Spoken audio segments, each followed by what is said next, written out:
But tonight's presentation reminds me of why I love to come to work at this place. You're in for a real treat, I know, and I'm looking forward to the treat myself.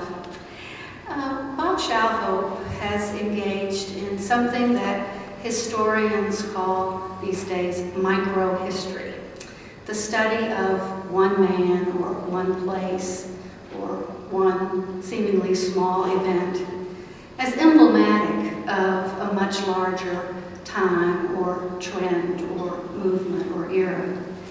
And to me, Bob Shalhope is something of a microcosm himself for all that is good and wonderful about the fellowship program here at the Antiquarian Society.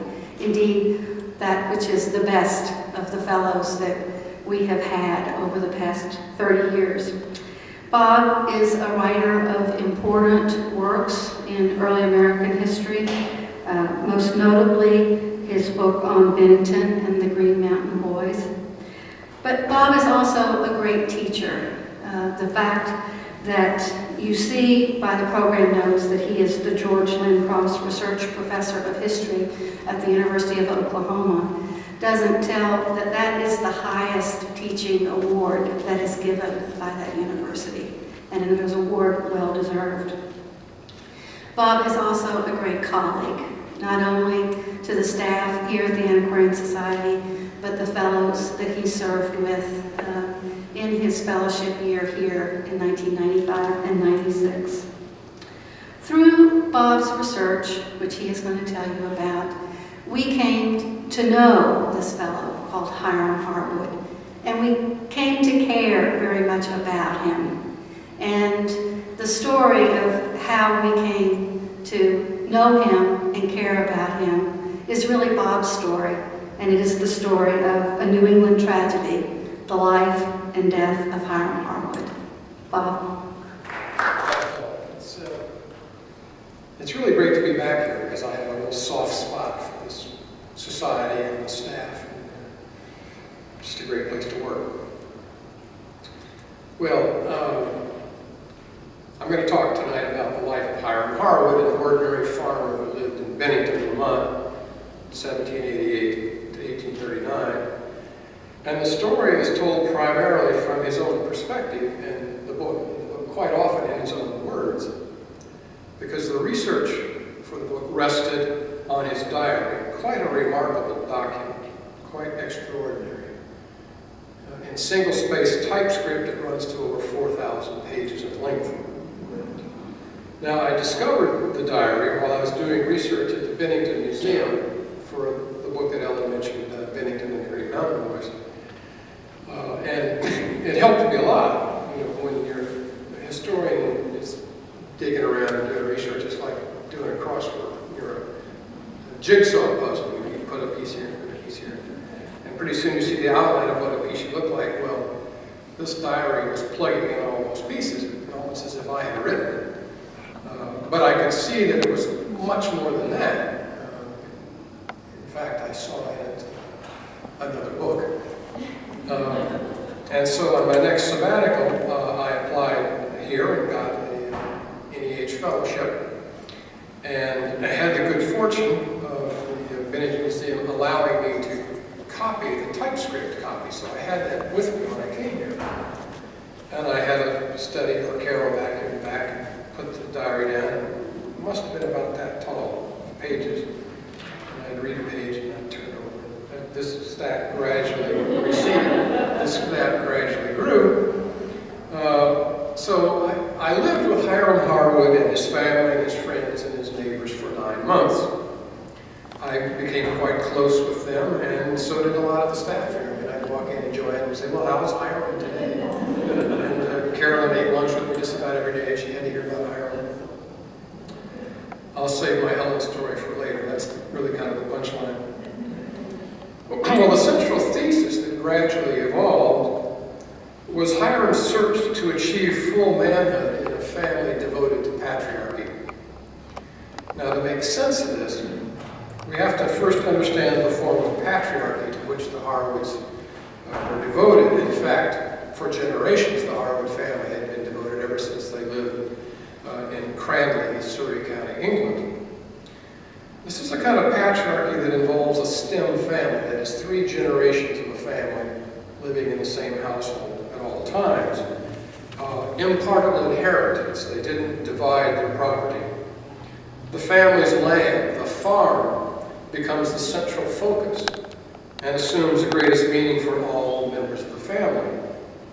So consequently, there's tremendous pressure exerted upon the chosen son, the son who will inherit the land. And the bargain always was, the chosen son will inherit the land, but he's got to take care of his mother and father until they pass away. When they pass away, then he gets the land. So invariably, it was a middle son that was chosen.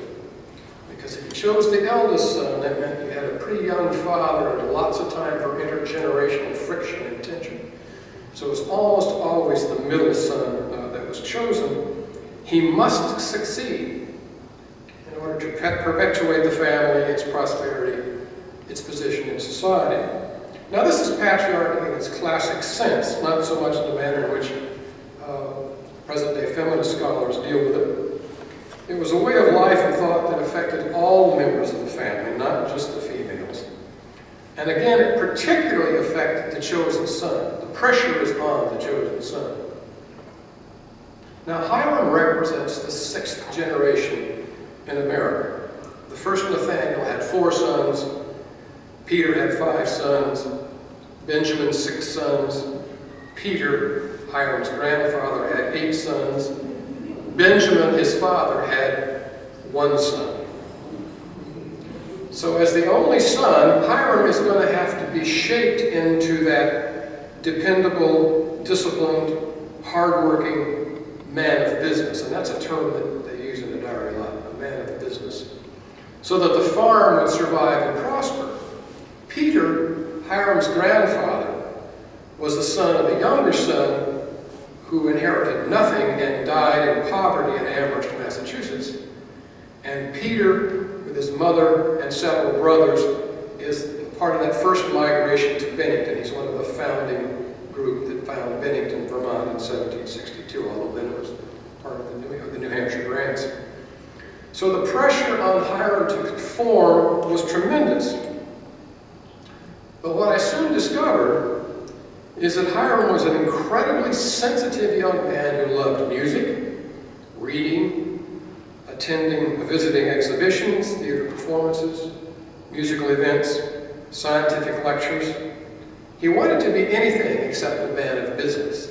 In fact, he describes himself as a man of pleasure.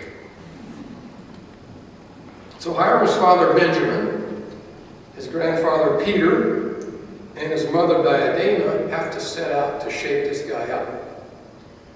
And the method they use most often is what John Demos calls shaming. You shamed the person into doing what was right in various means. The most, I hesitate to say effective, the most straightforward means was taken by Benjamin. Now, the diary was begun by Benjamin, the father, March 25th, 1805. Hiram becomes his father's scribe during the summer of 1806. Hiram does not take over the diary until 1810, so for 4 years, Hiram has to write in the diary whatever his father tells him. He has to write things like, Hiram was worthless today. Hiram hardly did anything. Hiram fell asleep in the field. And then there's the classic, Hiram, ain't you ashamed, you lazy lubber? So all this results in a prolonged adolescence. Hiram is an extremely insecure person around women, around his betters. This becomes glaringly apparent whenever he attends a local party. In the Tanbrook neighborhood where there are young people having parties all the time. Sometimes he has to be physically dragged into the room where the party is taking place. When he does attend the party, he takes his flute with him, sits in a corner, plays on the flute so he doesn't have to talk to anybody. So the flute becomes kind of his social crutch. Even after he becomes somewhat more comfortable in neighborhood parties, he's terrified of what he calls balls, that is where you have to go in a place and dance. Well, parties, they played games where everybody kind of moved around, and you might hug this girl and then the next one, and you don't have to really get too involved. But at a dance, you got to stand up there one-on-one with a woman and probably talk to her for a while.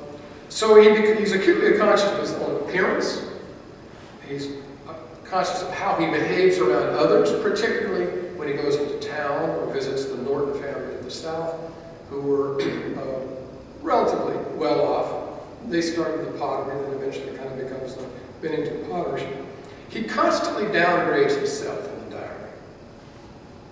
Well, by age 22, his father and grandfather are urging him to marry, because they think if he gets married, that will really cause him to settle down and pitch in and become a contributor to the family. So he begins to court a hired girl that works for the Parsons. They live down the road. And the Parsons family, Thomas Parson is a shoemaker, and they're very close with the Harwoods. And so he begins to court Rebecca Cutler. And in this circle of friends, everybody knows that he's courting Rebecca. And goes down and plays the flute for her and walks around with her. Till one day he shows up, and Mr. Parsons hands him a letter from Rebecca that says, "I'm not interested in you." Well, you can imagine how Hiram must have felt. He's totally and publicly humiliated. I mean, all the folks knew he was courting Rebecca, and now she's thrown him off. Several weeks later, Rebecca changes her mind and thinks that she does want Hiram to court her and would probably like to marry him. But by this time, all Hiram really knows about romantic relationships is what he reads in the books. He's always reading. Hannah More's Celebs in Search of a Wife, or Sidney Morgan's Wild Irish Girl. And Rebecca wasn't behaving the way women are supposed to behave. I mean, he knew how they were supposed to behave. He'd read the books. And she wasn't the true woman, No true woman would behave like that. And he doesn't know how to behave either, except in this very stilted, awkward manner of the novels he was reading. So he will have nothing to do with Rebecca. But Rebecca hangs around the neighborhood, and his best friend, Nathaniel Locke, who's an apprentice for the Parsons, begins to kind of date her. So she shows up at all the parties where Hiram is. He's very uncomfortable. Fortunately, or unfortunately as it turns out, the War of 1812 breaks out, and Hiram has a chance to achieve manhood by becoming a soldier. So he and Nathaniel are the only two who volunteer to become members of what's called a detached regiment. James Madison called for troops, and you can become detached from your local militia company and join this super regiment that's being formed. He and Nathaniel volunteered. They didn't know, because they had been kind of down the line, that all the Democratic friends were not going to volunteer, and certainly none of the Federalist folks were going to volunteer. And by this time, Bennington has become kind of a Federalist town. So when the captains called folks to order arms, Nathaniel and Hiram were the only two who ordered their arms. Everybody else knew the plot, so they volunteered. It's very easy. He's going to be in the army. Well, as you can imagine, this is not going to turn out very well.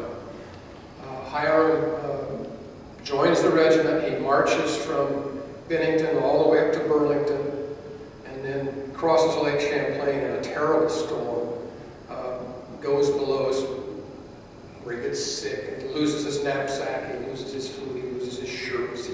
He has to write his folks to resupply. He's embarrassed, he's humiliated.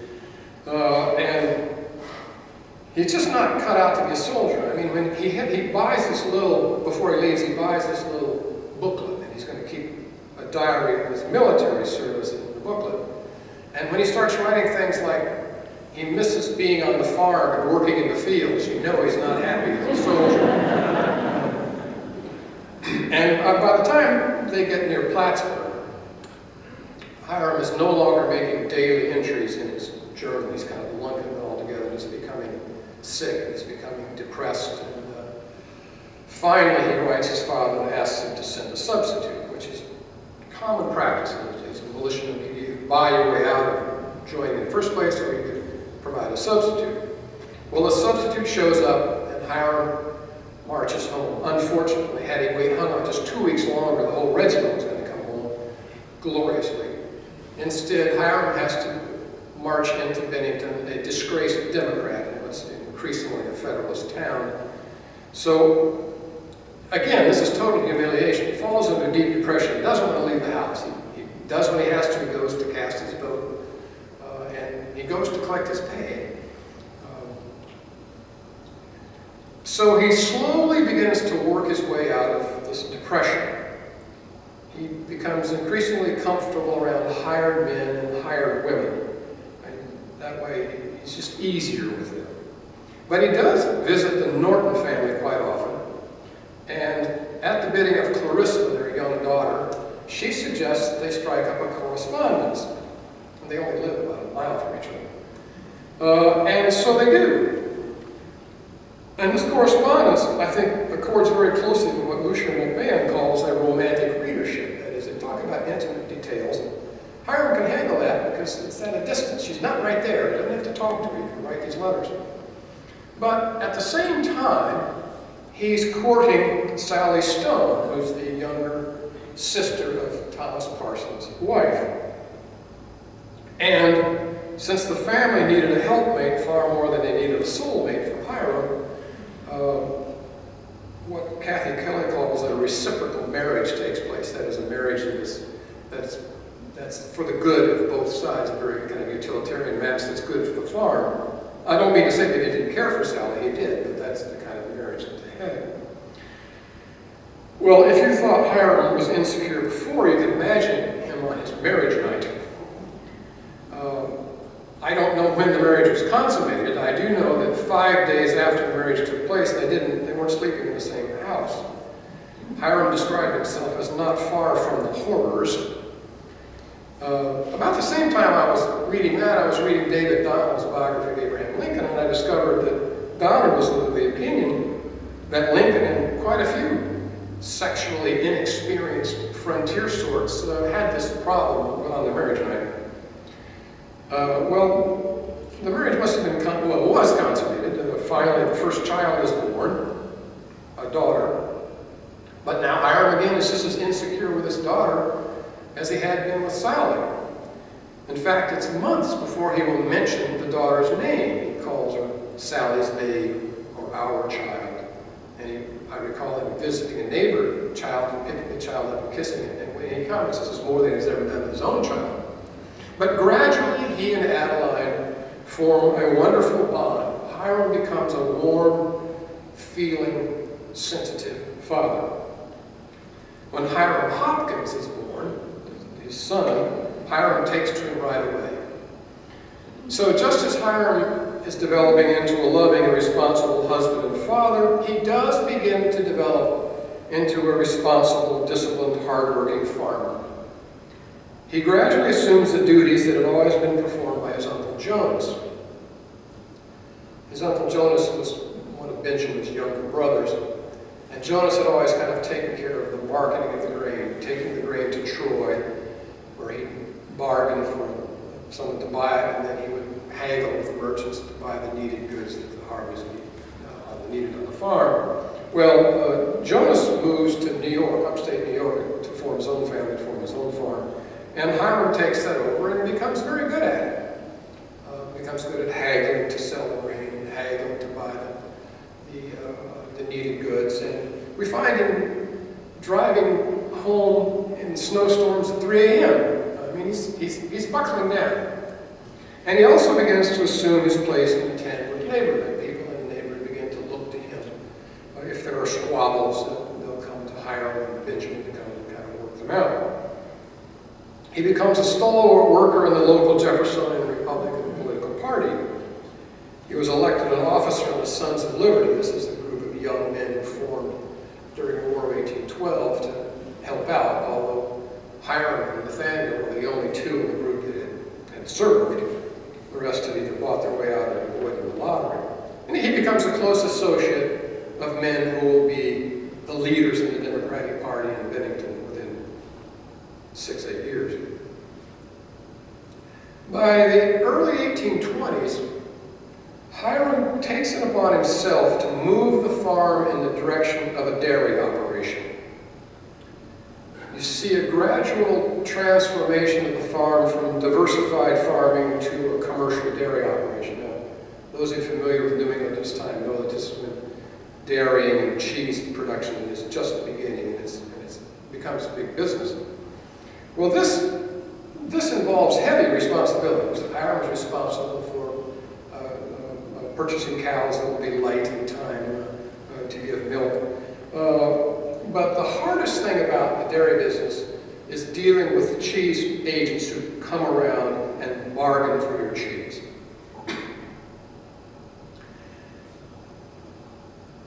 Hiram, as you might imagine, becomes uneasy with this because if you're not familiar with the times, currency fluctuates in value. There's lots of counterfeiting. Some people have better credit than others. So you might sell to a cheese agent, you give him your cheese, and then he'll give you your money when he sells the cheese in New York. So there's a period of anxious waiting for your cash to show up. But in any event, Hiram is successful. Gradually, they no longer grow grains on the farm. They quit raising hogs. They quit raising sheep. They close down their cider mill. They're strictly a dairy. And he pulls the family out of debt and even begins to prosper. Makes for that time, a good deal of money. With his success, he gains recognition not only as a pillar in the Tandem neighborhood, but also in the town of Bennington. He's selected to be a pettit juror. He's appointed a justice of the peace by the Vermont legislature. And so it's during this time that Hiram's family takes on the attributes of what David Jaffe refers to as the village enlightenment. Hiram joins the reading club. He sends Hiram Hopkins and Adeline to the best local schools. Then he sends Adeline to the Castleton Academy, where she studies French. He and Sally wallpaper the house. They buy new cherry furniture.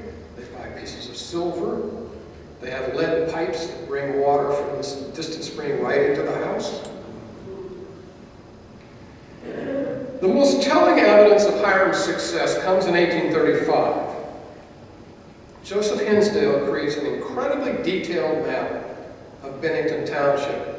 Each building in Bennington Township is located on the map, and next to the symbol for the building is the name of the proprietor. Well, the name next to the Harwood farm is H. Harwood. Not B for Benjamin, but H for Hiram. Well, through all of this, Hiram finds very little inner peace. He seems driven to prove himself to his father, particularly, maybe even to himself. So if you can imagine a dairy farmer in 1830 as possessing a type A personality, it was Hiram Harwood. Again, he frets and frets and frets about the marketing of the cheese.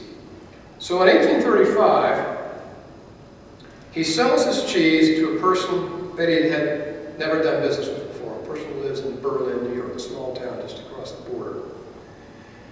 He agrees with the man to sell him his cheese, and he comes back to town and confers with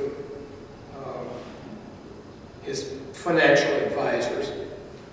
And they say, you know, that guy's not good for his money. He's going to run out on you, probably pay with counterfeit cash. He's just not going to deliver. Well, finally, Hiram is beside himself. He hitches up the horse to a one-horse wagon, takes off in the middle of the night to find this guy in Berlin. Fortunately, he picks up a traveler en route because he's in such a rush, he takes a turn too swiftly. He's thrown out of the carriage, gets caught up in the traces, and gets dragged with his head bouncing along the rocks for some distance until the traveler can get the horse under control.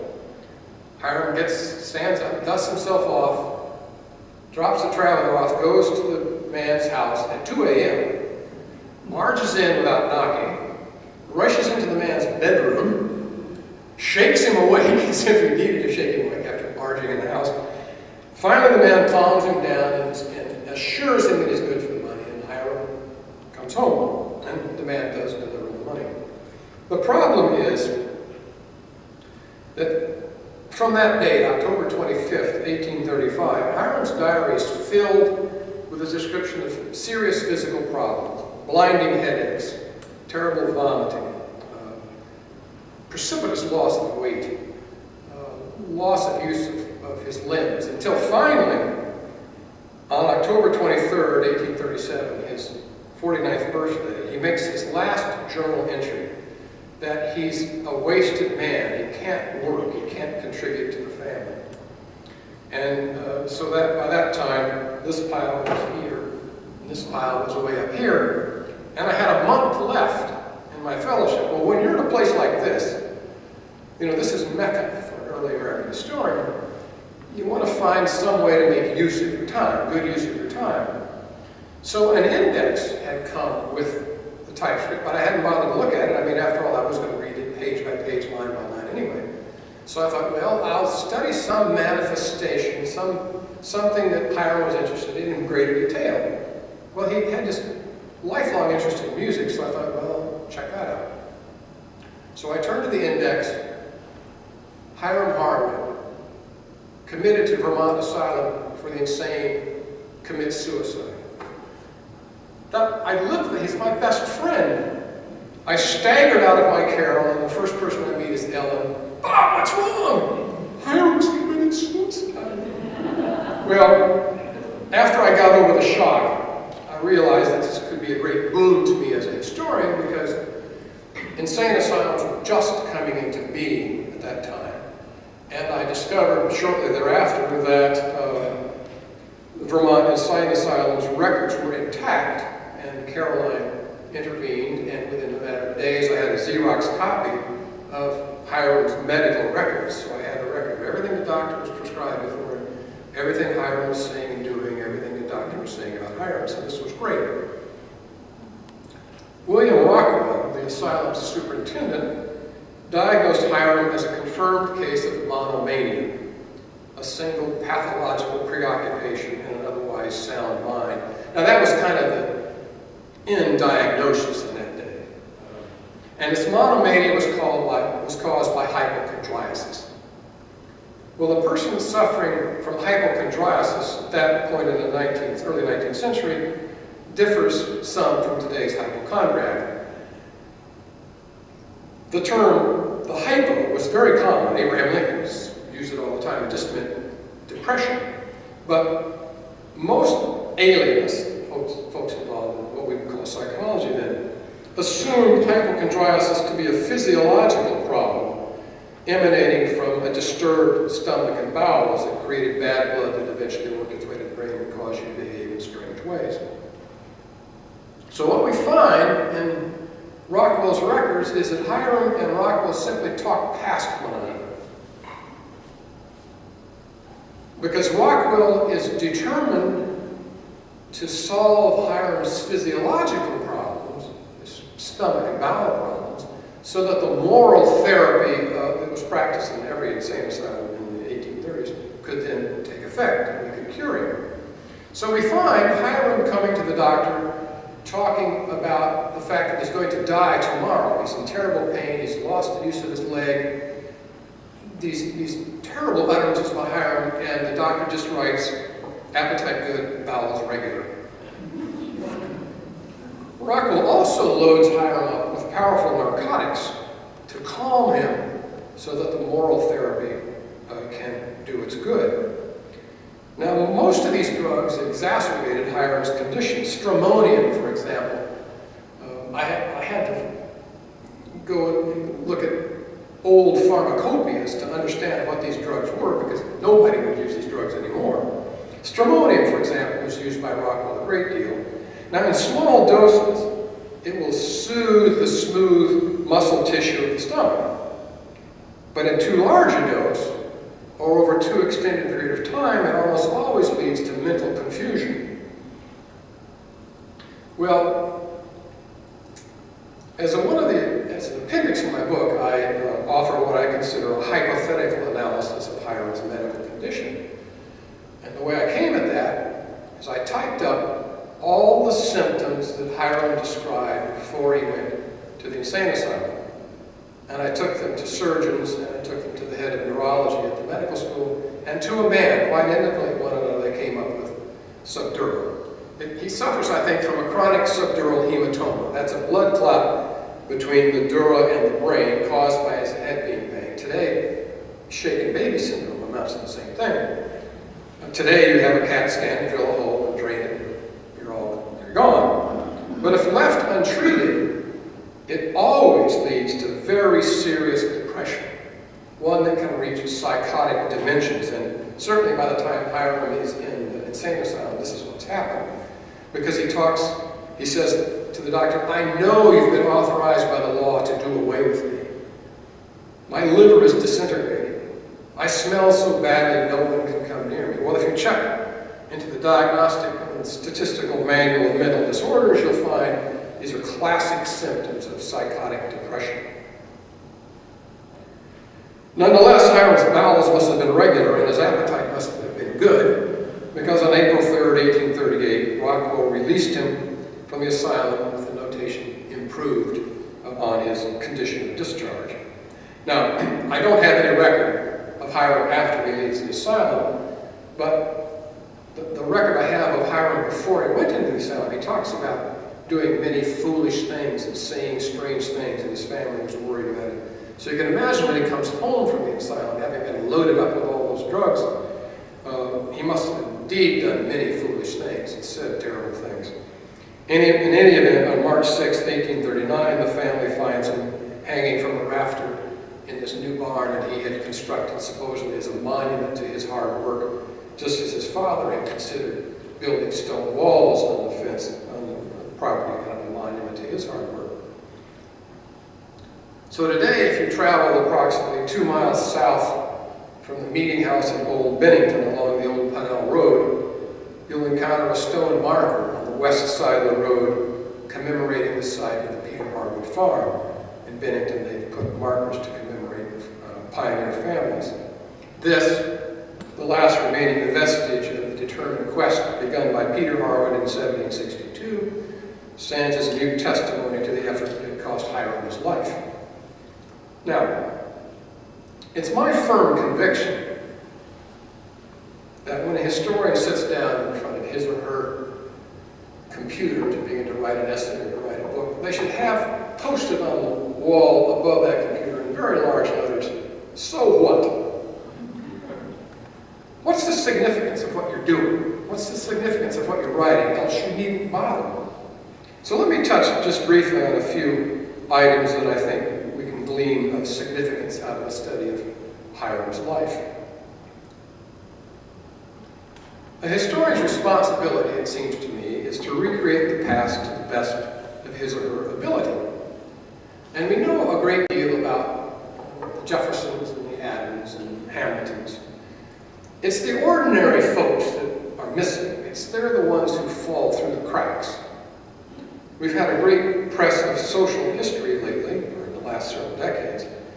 Oftentimes, this social history amounts to what I would term a group biography of nameless, faceless, anonymous individuals. Poor men working here, or slave women here, or whatever. So a study of someone like Hiram Harwood gives life to that, puts a face with those groups. If we talk about the representativeness, the Harwoods are a representative of those who migrate out of southern Massachusetts up into Maine and New Hampshire and Vermont. They're representative of those who prosper, and that makes them, I think, far from typical in Vermont. The typical experience in Vermont was to lose your land and become a tenant or migrate into New York or to the Western Reserve. So the tension between these two, those who make it and those who don't, opens a window into the larger socioeconomic forces at work in the lives of these people, forces over which they had little control and probably even less awareness. The classic force here is, of course, the market. And studies of the market have become kind of a cottage industry. And I'm not going to go into that in any detail, although if you study the Harwood family, the Harwood farm, At first, they represent a classic example of what Richard Bushman calls a composite farm. That is, they're involved in subsistence and they're involved in network neighborhood trade, but they're also involved in the market. They're taking grain to Troy. Then over time, they become strictly involved in the market as they become this dairy farm. Political activity. Glenn Altshuler and Stuart Blumen, in their book Rude Republic, put forth the thesis relatively recently that your common ordinary folks in the mid-19th century just weren't much interested in politics. Politics were under the control of certain elites, and there was always a certain group involved in politics. Well, Hiram and his family just don't fit that. I mean, Hiram trudges through his Tanwood neighborhood year after year after year to try to tote up who's a Federalist and who's a Jeffersonian and get this person out to vote. He certainly dragged this person to the polls, and he writes ballots. He's very active. The Harwoods fit more what Paul Burke and Donald D. Batten in Washington County mentioned, and that is it's the neighborhoods in politics that are really vital, that keep people involved. When we look at the matter of gender and masculinity, manhood means something entirely different for Hiram than it did for Peter and Benjamin. Theirs meant becoming a husband and a father, securing a competence, developing into a responsible member of the community. Most of all, it meant hard work. Work formed the very core of adult manhood. Diligence, the steadfast pursuit of useful labor, marked the man. When a man lost the ability to contribute to the well-being of his family and his community, but particularly to his family, he became a useless dependent. For all intents and purposes, he'd been emasculated. Well, Hiram eventually shared many of these views. But in addition, his perception of manhood stressed the determination and skill with which men manage their economic environment, demanded a personal efficacy in business. A man must deal successfully with changing markets, must conceive and implement his own building plans. He had to be shrewd in all business transactions. So if his father strove to attain a competency, a small measure of economic independence that would feed, clothe, and house his family, Hiram worked to develop and manage the farm not only to maintain such a competency, but to improve the economic and social standing of the family. More than anything else, Hiram wanted to achieve respectability for himself and his family in Bennington. Remember, his grandfather had started out an extremely poor man and had built this farm, and he wants to have status in the community. So even as Hiram struggled to become the kind of man his father desired, he was actually fashioning an understanding of masculinity quite different from his father's. His was far more affective.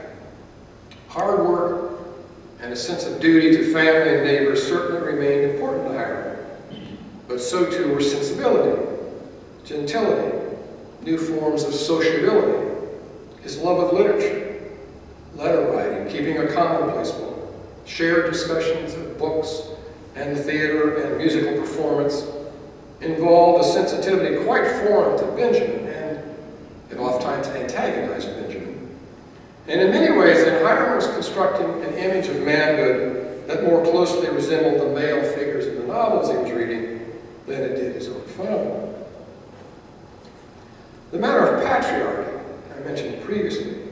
Here the Harwood's family differs markedly from what's described by Lawrence Stone, J. Fliegelman, James Moran, and others, all of whom emphasize the emergence of the nuclear family in late 18th and early 19th century, practicing particle inheritance and liberal family values rather than patriarchal ones. Well, I don't contest that an awful lot of people are involved in that. It's just that the Harwoods are not.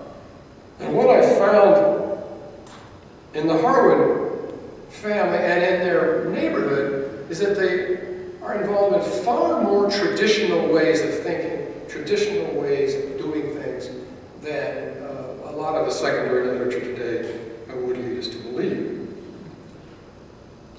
Middle class formation, here too. Historians have been very active to discover the emergence of the middle class. Stuart Blumen, in his Emergence of the Middle Class, tells us that by and large it's a white-collar phenomenon in urban areas. But there are three books in particular that I find interesting. Karen Haltuman's Confidence, Men and Pain in Women, John Casing's Rudeness and Civility, C. Dallas Kimball's Bowing to Necessity. Now, what all three of these books do is they make a very close study of what we term prescriptive literature. Books written to teach people how to achieve polite behavior or how to behave like middle-class folks. And each one of these books has a list of the books that they're studying.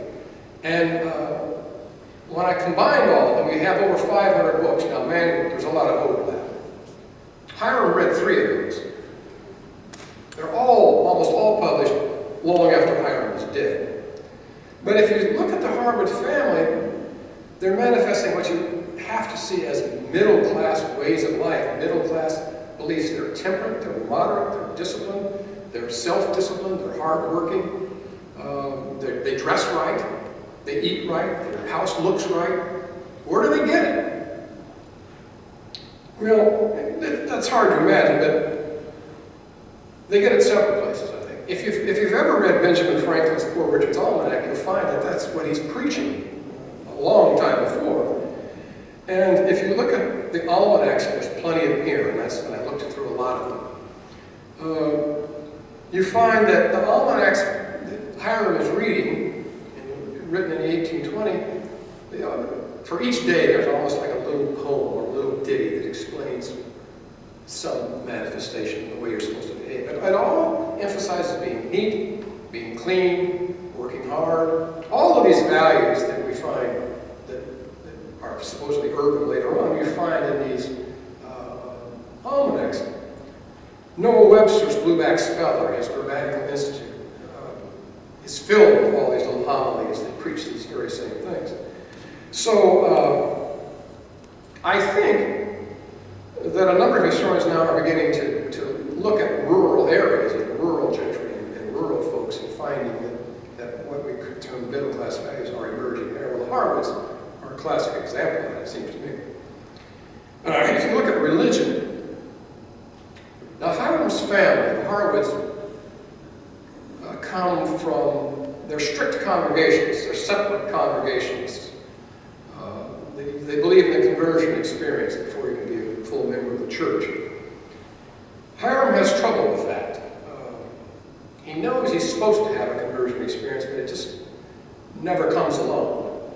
And he can't help shape the idea that if you just live a good life, you can achieve salvation. So he's kind of caught in the middle here. Strange enough, he practices what we would call liberal religious values. It's not until he's in the insane asylum and he thinks he's going to die that he's sorry he hasn't had the conversion experience. He tells the doctor that he's not ready to die. Well, this is something he struggled with for a long period of time, and he's not alone. Again, we get an insight into insane asylums at the time. But let me close by emphasizing once again what a wonderful experience it is to work in this library. But let me end by relating a particularly wonderful experience I had. It'll kind of tell you the 9 months I had here. It kind of illustrates it. Because as I read through the diary, Hiram read a prodigious amount. And so if he mentioned a pamphlet, or he mentioned a newspaper, or he mentioned a book, I'd rush out and get it and read it just to see what Hiram was doing with it. Well, one day in 1833, Hiram traveled to North Adams, Massachusetts, to confer with a cheese agent, to kind of just see what cheese prices were going to be. And while he's there, he reads the local newspaper. And he just is so enthusiastic about this editorial. He talks about the relationship between farming, manufacturing, the tariff. By this time, I forgot to mention when I talk about politics, Hiram moves from being an ardent Jeffersonian Republican to being an equally zealous Whig. You see this transformation process. So by 1833, he's a dyed-in-the-wool American systems man. And this editorial just seems for Hiram to articulate how he feels. So, gee, I've got to get a hold of this. So I come to the catalog, and I go to North Adams, and I find, yes, there's the Berkshire Advocate, and the American Antiquarian Society owns one issue. You see where I'm headed? That's the issue. And in fact, that issue, I'm told, was mutilated. But the editorial was perfectly intact. And there you are. I mean, that typifies my experience in this